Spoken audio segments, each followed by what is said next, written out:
Chapter 15. The Crickets. The crickets sang in the grasses. They sang the song of summer's ending, a sad, monotonous song. Summer is over and gone, they sang, over and gone, over and gone. Summer is dying, dying. The crickets felt it was their duty to warn everybody that summertime cannot last forever. Even on the most beautiful days in the whole year, the days when summer is changing into fall, the crickets spread the rumor of sadness and change. Everybody heard the song of the crickets. Avery and Fern Arabelle heard it as they walked the dusty road. They knew school would begin again soon. The young geese heard it and knew they would never be little goslings again. Charlotte heard it and knew that she didn't have much time left. Mrs. Zuckerman, at work in the kitchen, heard the crickets, and a sadness came over her, too. Another summer gone, she sighed. Lurvy, at work building a crate for Wilbur, heard the song and knew it was time to dig potatoes. Summer is over and gone, repeated the crickets. How many nights till frost, sang the crickets. Goodbye, summer, goodbye, goodbye.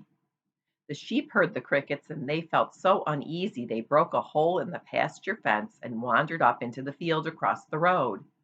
The gander discovered the hole and let his family through, and they walked to the orchard and ate the apples that were lying on the ground. A little maple tree in the swamp heard the cricket's song and turned bright red with anxiety, with worry. Wilbur was now the center of attraction on the farm. Good food and regular hours were showing results. Wilbur was a pig any man would be proud of. One day more than 100 people came to stand at his yard and admire him. Charlotte had written the word radiant, and Wilbur really looked radiant as he stood in the golden sunlight.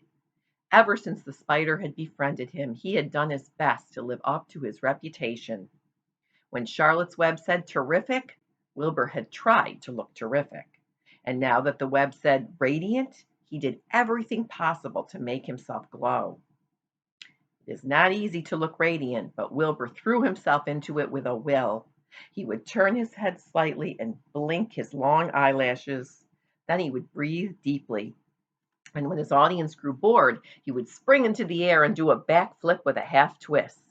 At this, the crowd would yell and cheer. How's that for a pig? Mr. Zuckerman would ask, well pleased with himself. That pig is radiant. Some of Wilbur's friends in the barn worried for fear all this attention would go to his head and make him stuck up. But it never did. Wilbur was modest. Fame did not spoil him. He still worried about the future, as he could hardly believe that a mere spider would be able to save his life. Sometimes at night he would have a bad dream. He would dream that men were coming to get him with knives and guns. But that was only a dream. In the daytime, Wilbur usually felt happy and confident. No pig ever had truer friends, and he realized that friendship is one of the most satisfying things in the world. Even the song of the crickets did not make Wilbur too sad. He knew it was almost time for the county fair, and he was looking forward to the trip. If he could distinguish himself at the fair and maybe win some prize money, he was sure Zuckerman would let him live. Charlotte had worries of her own, but she kept quiet about them. One morning, Wilbur asked her about the fair. You're going with me, aren't you, Charlotte? He said. Well, I don't know, replied Charlotte. The fair comes at a bad time for me. I find it inconvenient to leave home even for a few days. Why? Asked Wilbur. Oh, I just don't feel like leaving my web. Too much going on around here. Please come with me, begged Wilbur. I need you, Charlotte. I can't stand going to the fair without you. You've just got to come. No, said Charlotte. I believe I'd better stay home and see if I can get some work done. What kind of work? Asked Wilbur. Egg laying. It's time I made an egg sack and filled it with eggs. I didn't know you could lay eggs, said Wilbur in amazement. Oh, sure, said the spider. I'm versatile. What does versatile mean? Full of eggs? Asked Wilbur. Certainly not, said Charlotte.